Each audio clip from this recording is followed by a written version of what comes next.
వినాయక వ్రతాన్ని ఎవరు చేసుకోవాలి, ఎప్పుడు చేసుకోవాలి, ఎందుకు చేసుకోవాలి, ఈ వ్రతాన్ని అసలు పూర్వం ఎవరెవరు ఆచరించారు, అసలు వినాయక వ్రత మహిమ ఏమిటి అనే విషయాలన్నీ కూడా ఈ వీడియోతో తెలుసుకునే ప్రయత్నం చేద్దాం. వీడియో చివరిదాకా చూసి లైక్ చేయండి, షేర్ తప్పకుండా చేయండి.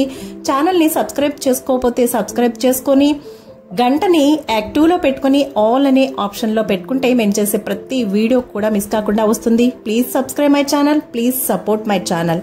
ఓం గం గణపతే నమః.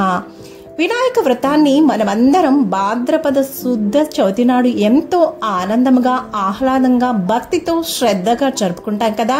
ఎందుకంటే చిన్న గడ్డిపోచకే సంతోషించి ఆ విఘ్నేశ్వరుడు మనందరినీ కూడా కరుణిస్తాడు అనే గొప్ప నమ్మకంతో చేసుకుంటాం. నమ్మకమే కాదు, అదే నిజం కూడా. ఆ వ్రత మహత్యము అంతా ఇంతా కాదు. అది తెలుసుకునే ముందు పూర్వం ఎవరెవరు ఈ వ్రతాన్ని ఆచరించారో ముందుగా తెలుసుకుందాం. అలాగే వారు ఎలాంటి శుభ ఫలితాలను పొందారో కూడా మనకి అర్థమవుతుంది. కాబట్టి కుల, మత, పేద, ధనిక, చిన్న, పెద్ద అనే భేదభావం లేకుండా అందరూ భాద్రపద శుద్ధ చవితి నాడు వినాయక వ్రతాన్ని తమ తమ శక్తానుసారం ఆచరించి ఆ వినాయకుడి యొక్క కృపా కటాక్షాలకు పాత్రులవుతూ ఉంటారు. సకల ఐశ్వర్యాలను కూడా పొందుతూ ఉంటారు. పూర్వము ఈ వ్రతాన్ని వృత్తాసురుడిని హతమొనర్చినప్పుడు ఇంద్రుడు సీతాదేవిని వెతికేటప్పుడు శ్రీరామచంద్రమూర్తి వారు, గంగను భూమికి తెచ్చినప్పుడు భగీరథుడు, అమృతము కొరకు క్షీరసాగరాన్ని మధించేటప్పుడు దేవతలు, కుష్ఠవ్యాధి నివారణ కోసం సాంబుడు, ఇలా ఈ వినాయక వ్రతాన్ని చేశారు.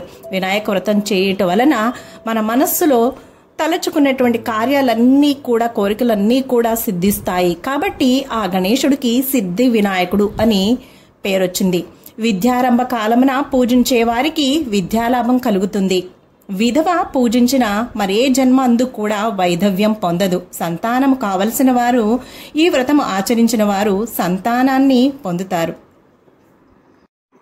విన్నారు కదండి, మన అందరి మనసులో ఎలాంటి భేదభావాలు చూపకుండా మన శక్తి కొలది ఆ గణేశుణ్ణి భాద్రపద శుద్ధ చవితి నాడు పూజించుకొని మన ధర్మబద్ధమైన కోరికలు నెరవేర్చుకొని ఆ గణపతి యొక్క కృపా కటాక్షాలకి పాత్రులవుదామని, సకల ఐశ్వర్యాలను పొందుతామని మనసారా కోరుకుంటూ సర్వేజన సుఖినో భవంతు.